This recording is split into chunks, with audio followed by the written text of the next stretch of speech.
Today we're going to talk about a really important brainstorming strategy that helps you with our goal of writing to a prompt. Sometimes you get to write and just write whatever you want, but a lot of times, especially in school or as you get older when you're working with different classes or applying for jobs, you have to write for a specific purpose. So our goal today is I can write to a prompt, and I'm going to teach you a strategy called the Tarp strategy. It's really effective at helping you make sure you're writing what you're supposed to be writing. And writers, and you're all writers, you guys write all the time, writers make sure to know what kind of writing they're supposed to be doing. So down here at the bottom, I've got text messages. That's a really specific kind of writing. There are certain rules. If you look at that picture, you can see nobody's writing long, elaborate sentences. That would be irritating if you got a really long text message. And then the other person's just responding with emojis. And that's totally fine. That's appropriate for that kind of writing. Some of us have read books like this when we were a little bit younger, or you read them to your brother or sister, or sometimes they even have picture books like this, but that have higher level words that are perfect for fifth grade. So an author who's going to write a picture book thinks about what kind of writing they're going to be doing. They know they can tell some of the story with the pictures and some of the story with their words. They think about their type of writing. This is a type of writing you guys might do when you're older. This is a really long thesis paper that you might write for college when you're studying. And this one in particular is about the movement of liquids, and so it's like a scientific paper. So that one's a really specific type of writing. If you try to use your text message writing skills, you're not going to be able to do this kind of writing very well. A lot of us do this kind of reading and writing. Some of you have even been messaging me about it. It's a recipe. Recipes have their own structure, their own way of doing things. You write the type of recipe, you list the ingredients, you show the steps. Probably should include a picture so people want to make your recipe. So all of this, the big idea is there's lots of different kinds of writing, and you need to know what kind you're supposed to do in order to be an effective writer. In addition, every year on the SBA, I have students who are excellent writers. They didn't read the directions. And so if you are told to write a narrative story, but you write an opinion piece, you're not going to get a very good score because they were scoring you based on narrative scoring. So if you don't write the right kind of writing, your score isn't going to show how strong your writing skills are.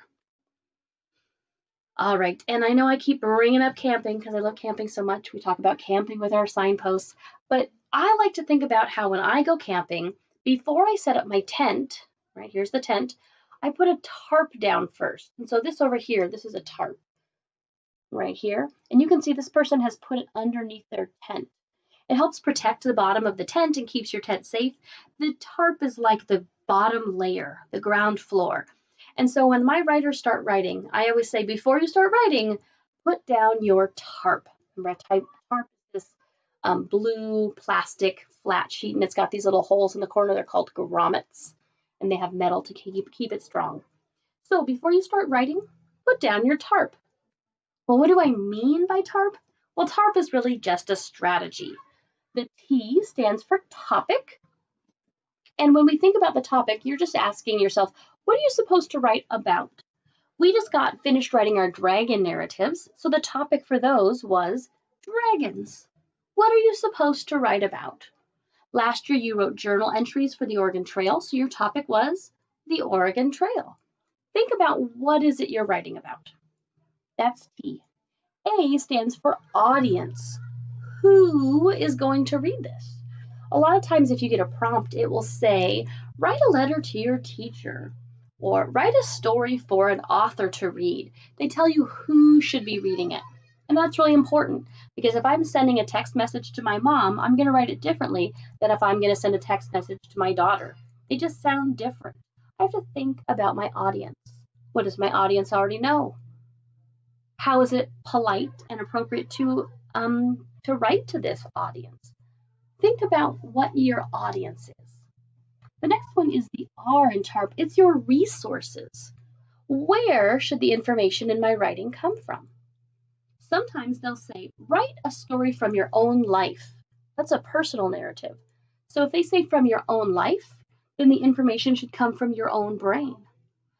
Sometimes they'll say, using these articles. So then your resources are going to include those articles. For our dragon narrative, we had a dragon article to read, and we needed to have information from that article in our story. So for the dragon narrative, the dragon article was one of our resources. The final thing is the purpose. Oops, it won't let me underline. There we go. Purpose, what kind of writing am I doing? Is this narrative? Is it an informational? Am I writing an opinion piece? Is it a letter? Is it a poem? Is it a recipe? What kind of writing am I doing? You need to really think about what kind of writing so that you can do it effectively. So let's take a look at our writing prompt for this week. We're going to look at the prompt together and we're going to talk through the different parts of the TARP strategy. And then on the next slide, I'm just going to have a blank slide that says TARP, and you're going to tell me what your topic is, who your audience is, what your resources are, and what your purpose is. So paying attention in the next couple minutes is going to be what you're going to need to show me on the next slide. All right, let's take a look at our writing prompt for this week. I'm going to start up here in the directions. Oops, let me make it a highlighter. There we go. Directions. You will be writing a narrative story using the articles He Survived a Tornado and Killer Storms. Plan your story to include the elements and prompt below. Prompt. You are in your house listening to music on the radio. Suddenly, your music is interrupted by a newscaster warning that a tornado is headed your way. And then we've got a list of things we should have. A, create a story map to plan your writing. B, develop your idea in detail. C, use 6 facts from the articles in your narrative. D, use correct spelling, capitalization, and punctuation. E, smooth transitions. F, write 5 paragraphs. G, 400 plus words. All right, I'm going to fix one thing in there. It says 5 paragraphs. I'm going to add or more. Because if you've got good dialogue or you go into good detail, you're going to have more than 5 paragraphs.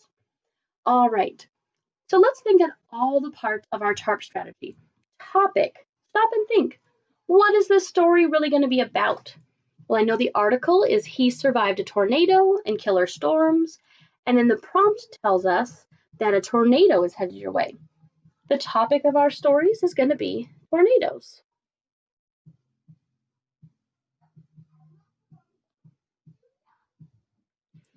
Audience. Who's going to read this? Did the directions tell us? Ooh, I went back and looked. The directions didn't say who our audience is, so I have to think logically. Who do I think is going to read this? My teacher. Who else might read it if I choose to share my story? My class. Just like last time, I will invite students who would like to share their story with the class if they want. It's optional. But for all of you, the teacher is going to read your story. All right, TAR. Let's look at resources. What resources should I use? Well, I need to use all the skills I've already got as a writer, but it also says using the articles He Survived a Tornado and Killer Storms. So my resources are my articles. And finally, purpose. What kind of writing did it tell me to do? If I look up here, it says write a narrative story. So my purpose is to write a narrative story. All right, so this is the strategy. We can look at all 4 parts of the tarp and think about it like setting up a tent for camping. I gotta put down my tarp before I build my tent, before I set up my story. All right, the next slide is going to show this information. You're going to use the typing tool to tell me what the topic is, the audience, the resources, and the purpose. And if you're thinking, wait a second, Mrs. Reef, you just showed us all that. You're right. You're just repeating it for yourself to show that you understand it.